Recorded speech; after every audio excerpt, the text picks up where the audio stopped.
dans un souterrain humide où régnait une odeur de pourriture et de pierres mouillées, le roi Édouard fut amené enchaîné, et le premier coup des gardes le fit se courber, suffocant de douleur. À partir de cet instant, ces dernières semaines commencèrent, non pas une fin rapide, mais une humiliation prolongée, où chaque souffle rappelait l'exécution imminente. Édouard II, ancien monarque d'Angleterre, se retrouva privé non seulement de sa couronne, mais aussi de sa dignité humaine, son pénis.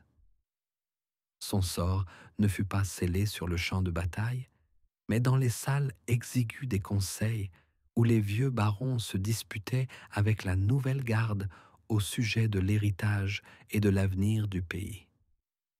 Les factions dynastiques poussaient leurs propres candidats.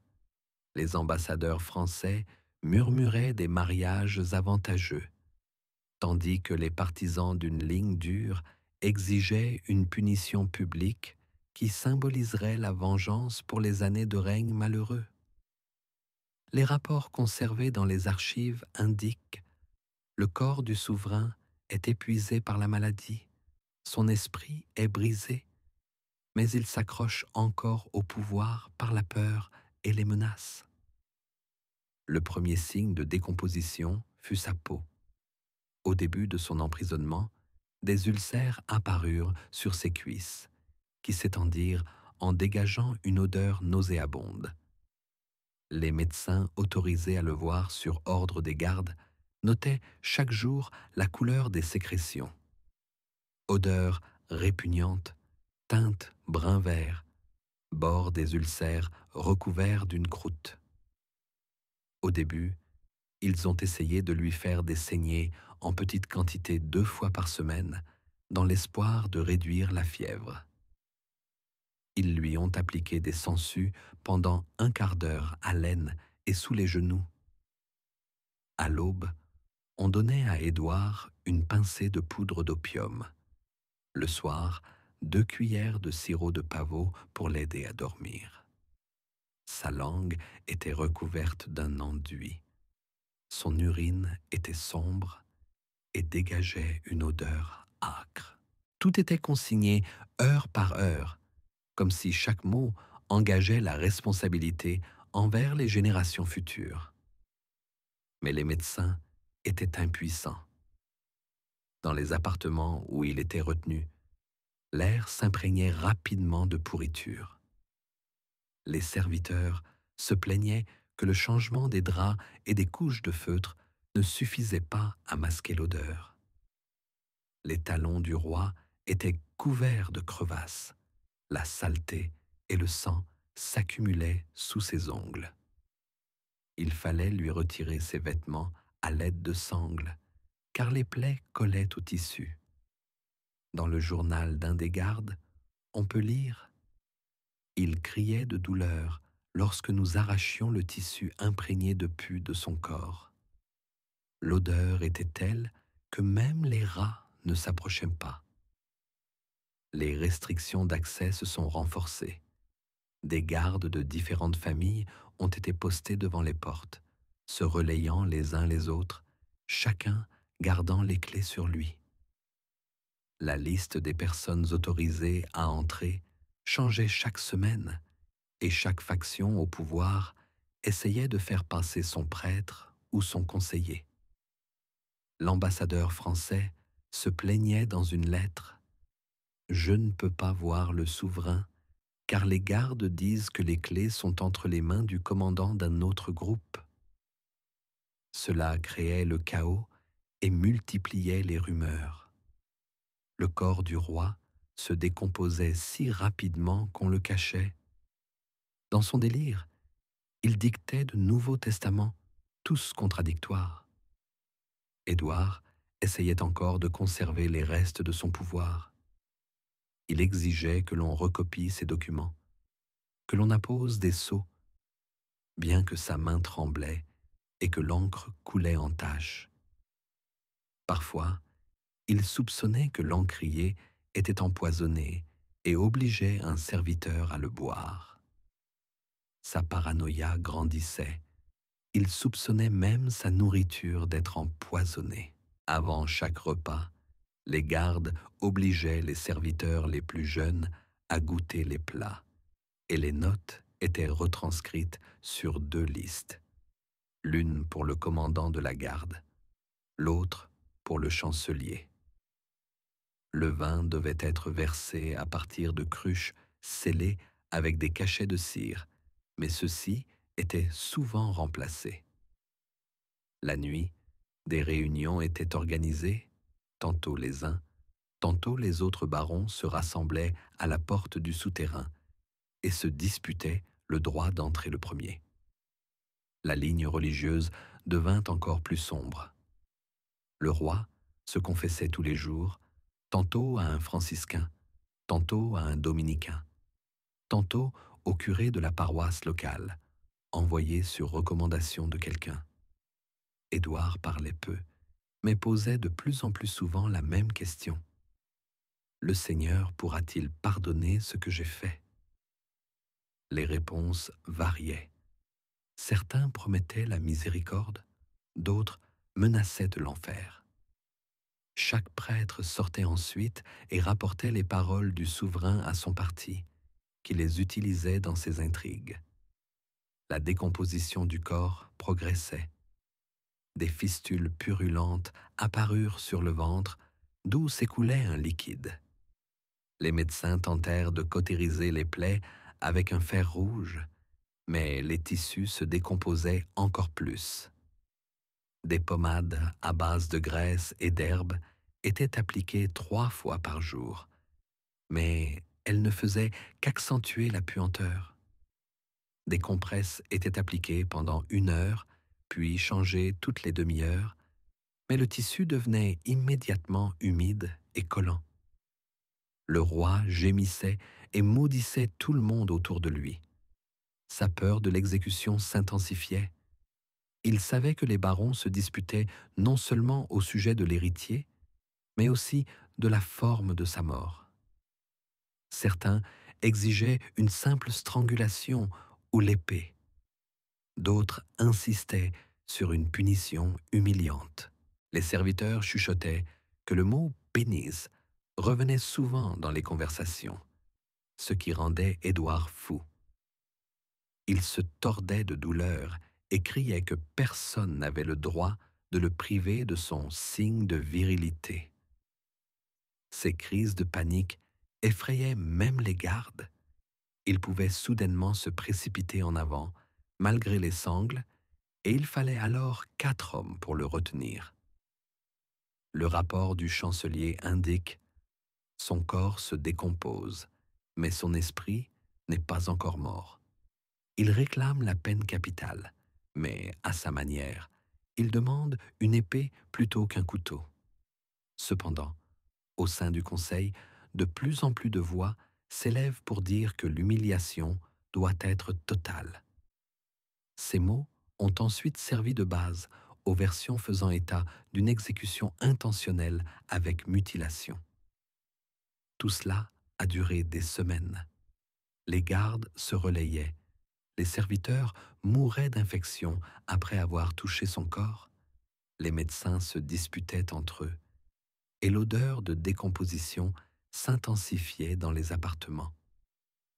Et chaque jour qui passait le rapprochait de l'humiliation qu'il redoutait plus que la mort elle-même.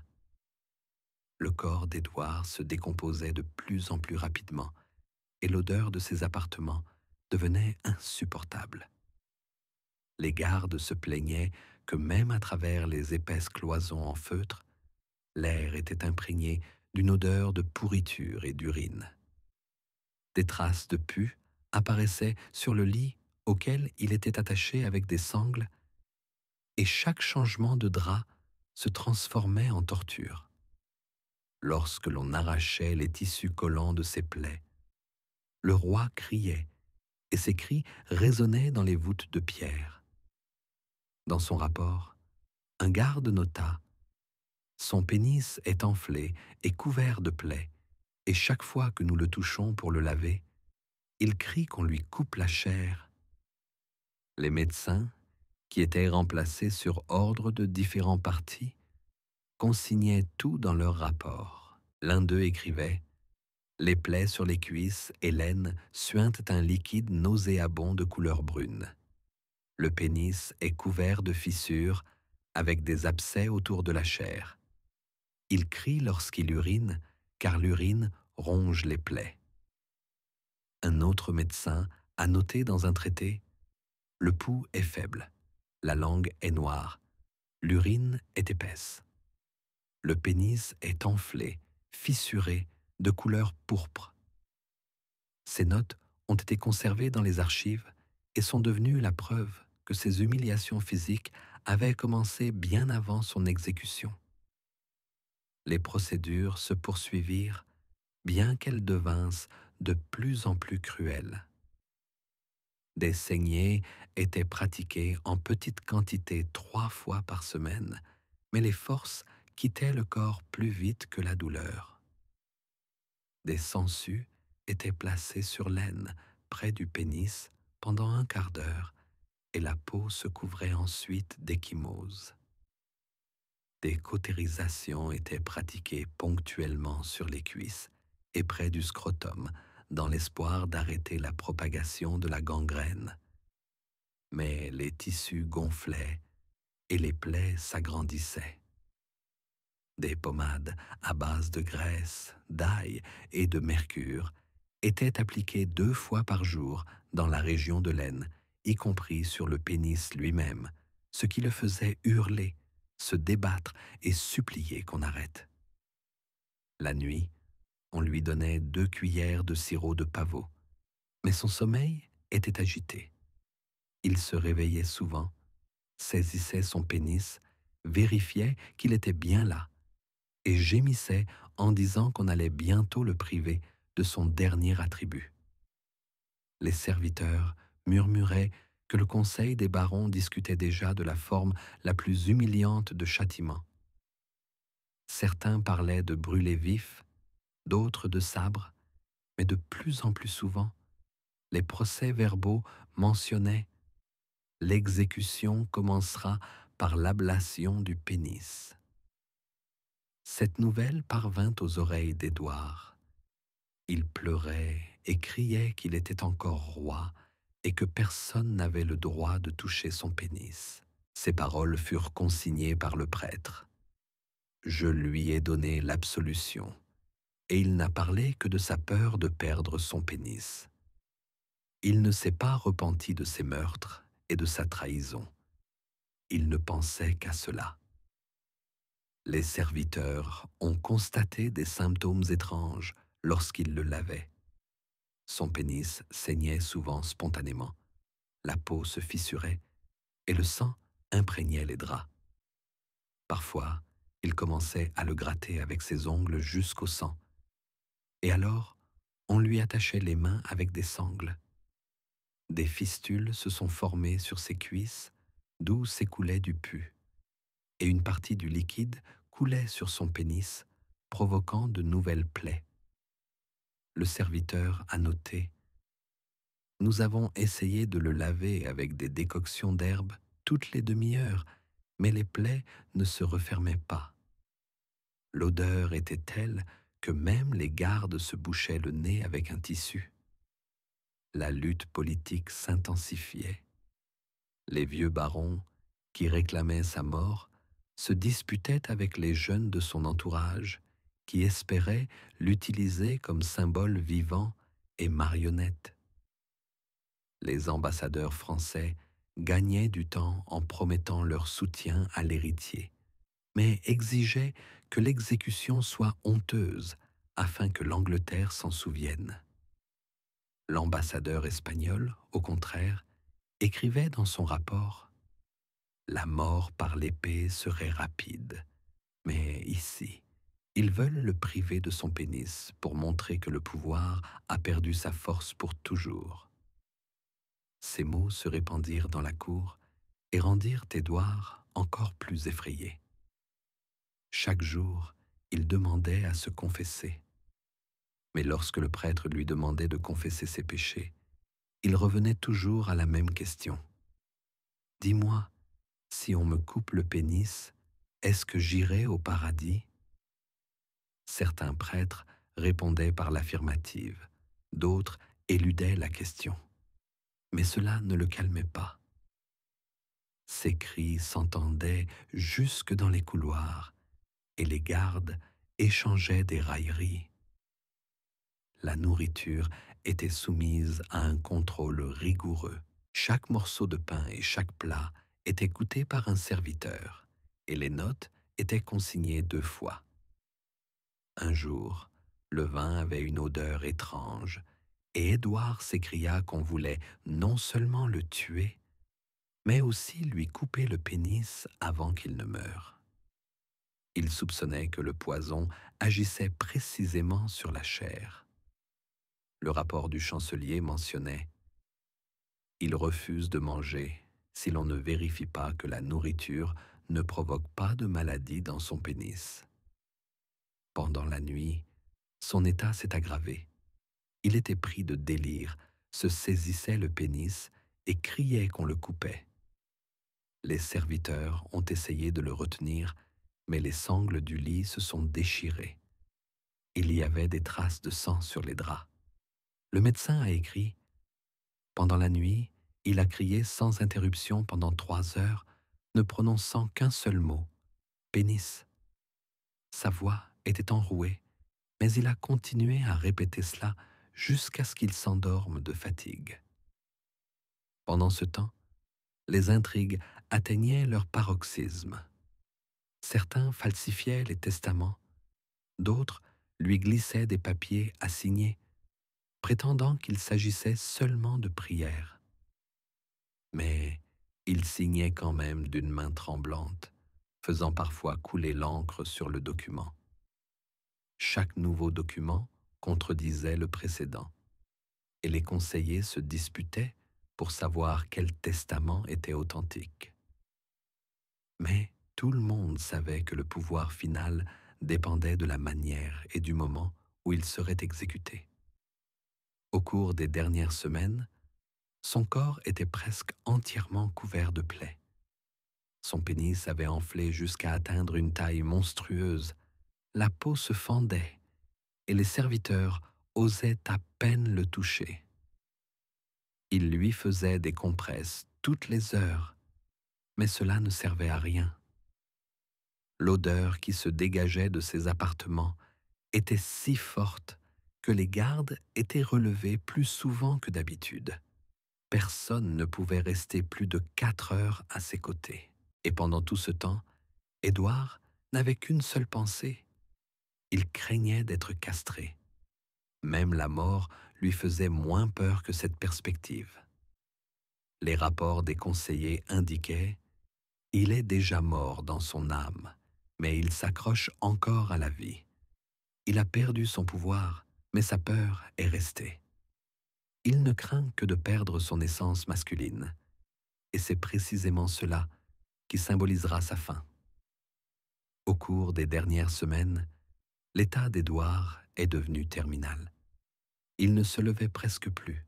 Son corps était maintenu par des sangles et ses appartements étaient devenus un repère purulent. Chaque pas du serviteur était accompagné d'un bruit de clapotis. Le liquide s'écoulant de ses plaies s'accumulait sur les dalles de pierre sous le lit. Ses cuisses étaient réduites en bouillie. Sa peau se détachait par plaques, et les médecins notaient « Le pus s'écoule sans discontinuer. Il est de couleur brun-jaune et dégage une odeur cadavérique. Le pénis reste enflé, fissuré et suinte du sang et du mucus. L'urine est mélangée à du pus. » Sa vue commença à se détériorer. Il se plaignait de ne voir que des taches rouges et noires. Les médecins soupçonnaient une infection sanguine. Sa langue était enflée, son élocution devenait incohérente. Mais même dans son délire, il répétait les mêmes mots.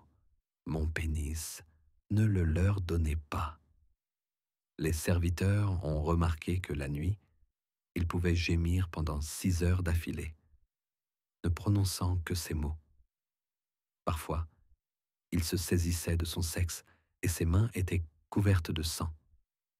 Les gardes lui attachaient les mains avec des lanières de cuir, mais même à travers celles-ci, il essayait de serrer son entrejambe. Les procédures se transformèrent en une routine de torture.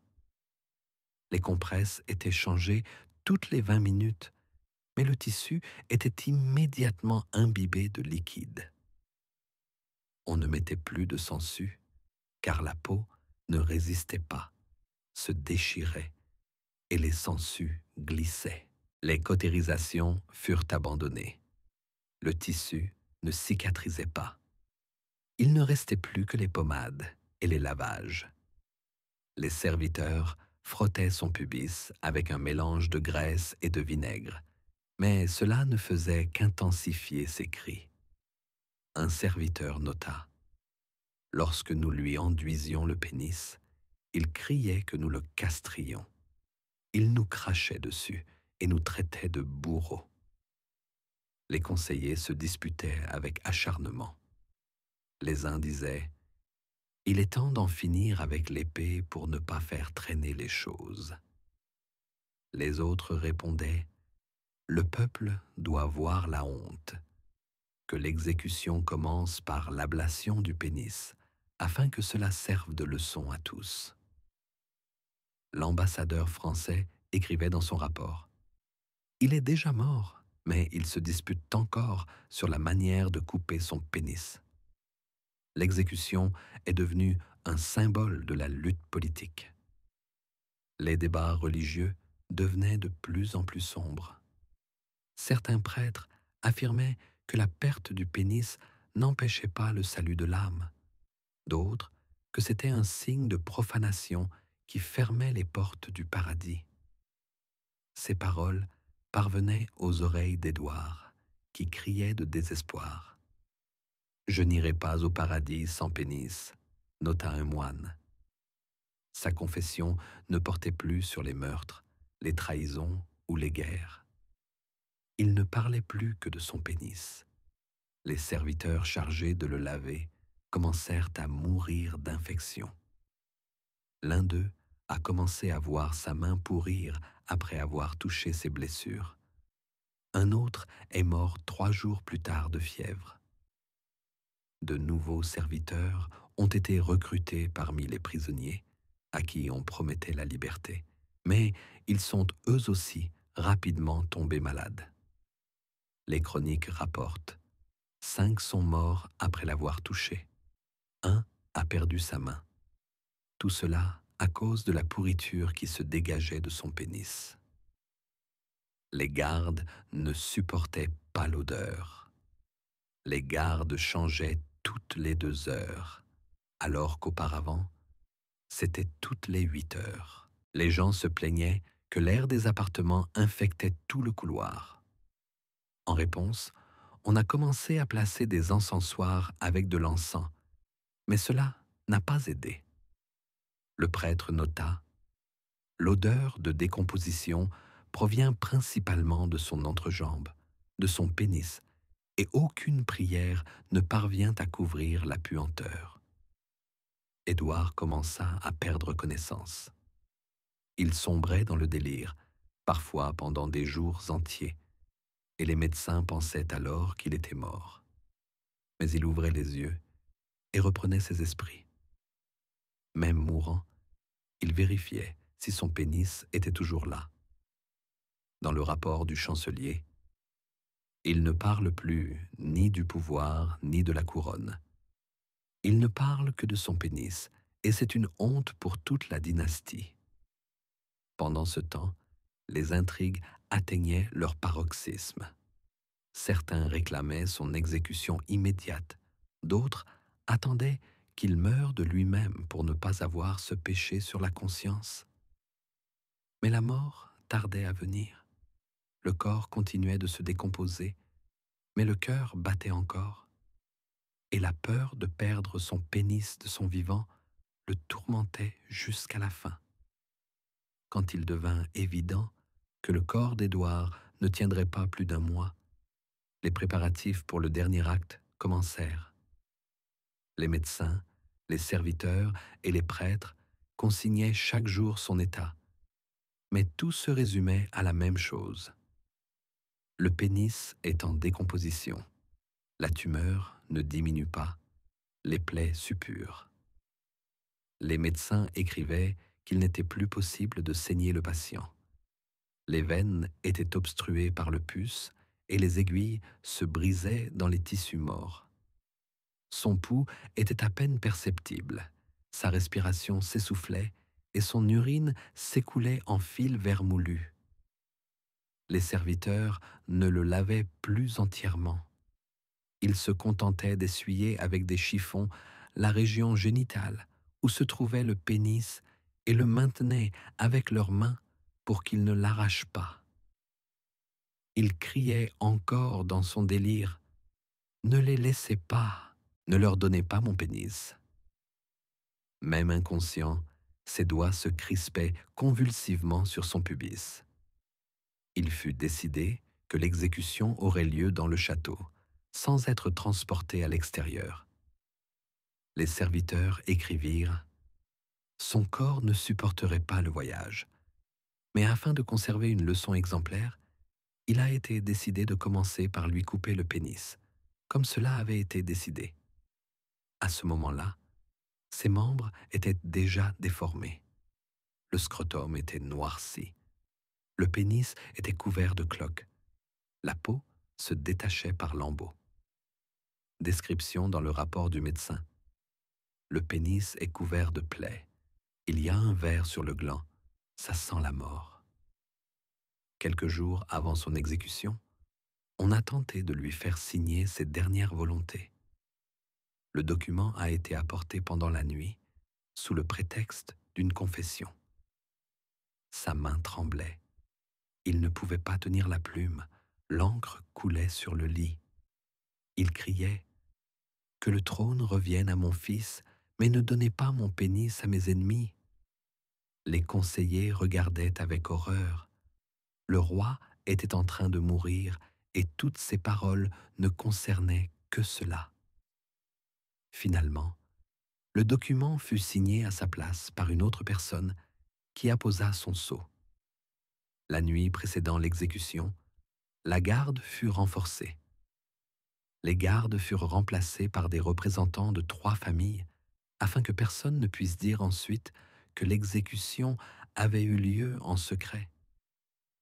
L'accès à ces appartements fut restreint. Seul le chef des gardes et le chancelier détenaient les clés. Des rumeurs circulaient selon lesquelles il existait un passage secret, et on tenta d'y faire passer un prêtre, mais il fut refoulé. Tout devait se dérouler officiellement. Le matin, on le transporta sur un brancard. Il était encore en vie, mais son corps ne réagissait plus. Ses yeux étaient entr'ouverts, ses lèvres bougeaient. On pouvait entendre quelques mots. Pénis, pénis. On l'a attaché à un banc en bois, les mains et les pieds liés avec des sangles. On a mis de la feutrine sous lui pour que le sang ne coule pas sur les pierres. Le bourreau a agi selon les ordres. Les médecins se tenaient à côté, surveillant sa respiration et son pouls. La foule n'était pas autorisée à entrer, mais quelques représentants de la noblesse et des ambassadeurs étaient présents. L'un d'eux a écrit « Lorsque le bourreau a sorti son couteau, le roi s'est soudainement réveillé et a crié si fort que les murs du château ont tremblé. » Tous ces mots se résumaient à un seul. Il criait « pénis ». Du premier coup, le bourreau lui coupa le pénis.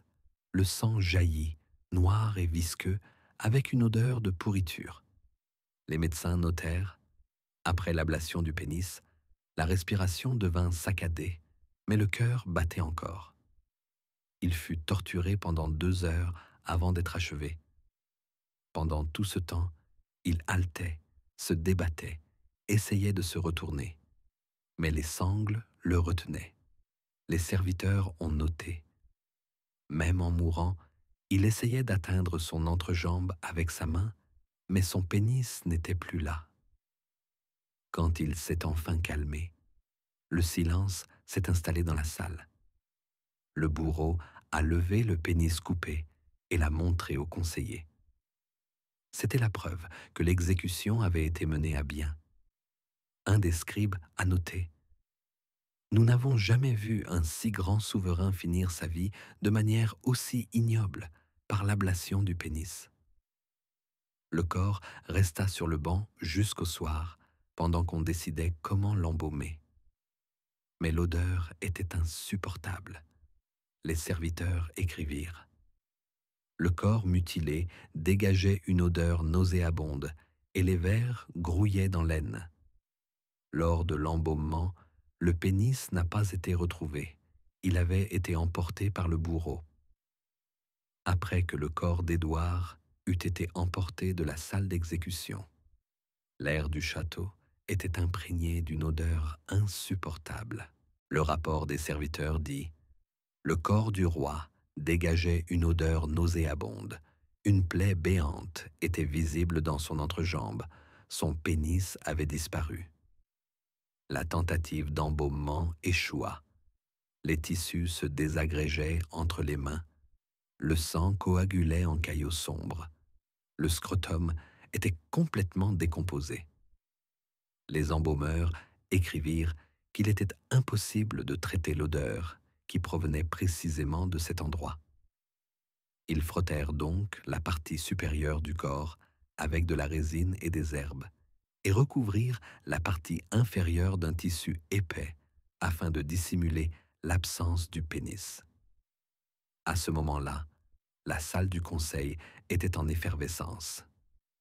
L'ancienne noblesse exigeait que le nouveau roi soit immédiatement proclamé, arguant que la mort d'Édouard avait été prouvée publiquement.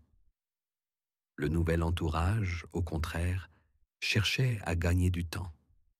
Il réécrivait le testament en y insérant des noms avantageux.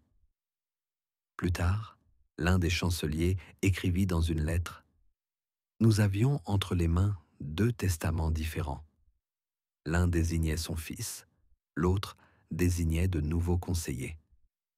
Mais sa main tremblait, l'encre coulait, il criait à propos de son pénis, et aucun document ne pouvait être considéré comme authentique. Les ambassadeurs étrangers envoyèrent en toute hâte des rapports à leur pays. Un rapport français contient les lignes suivantes: Le roi d'Angleterre est mort, et sa mort a été honteuse. L'ablation de son pénis l'a rendu plus terrible que n'importe quelle guerre.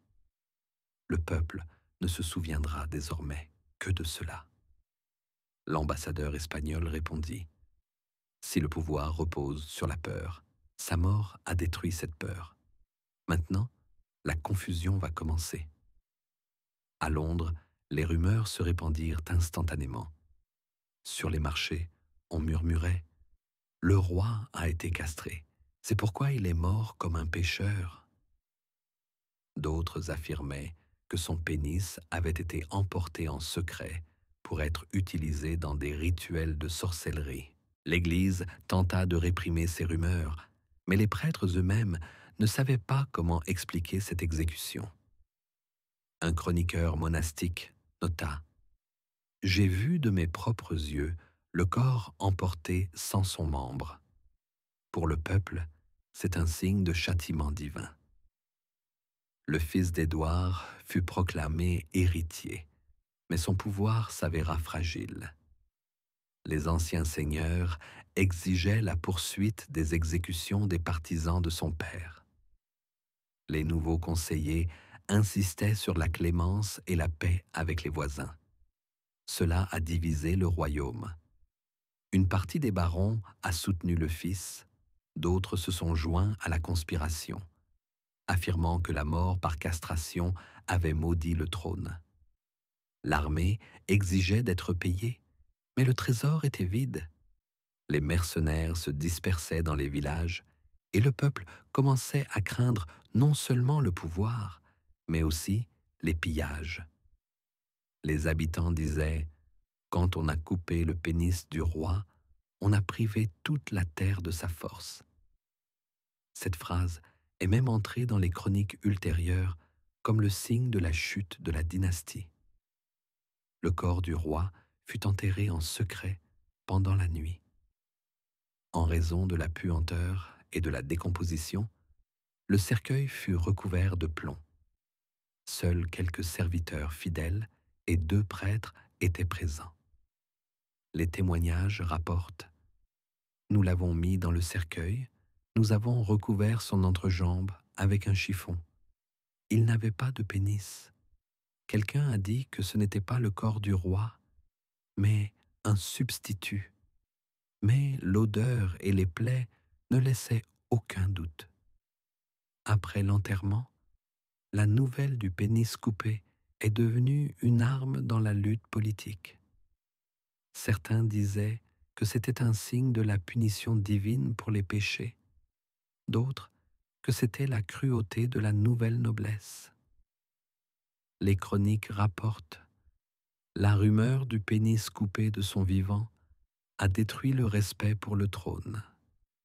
Le peuple a cessé de craindre la couronne. La mort d'Édouard ne fut pas la fin, mais le début d'une période de troubles. Le pouvoir de son fils était miné par des intrigues. Les ambassadeurs écrivaient sur le chaos imminent et, dans les monastères, on recopiait les chroniques avec la même conclusion. Une fin aussi honteuse ne sera jamais oubliée. Le pénis du roi est devenu le symbole de la chute de tout un État.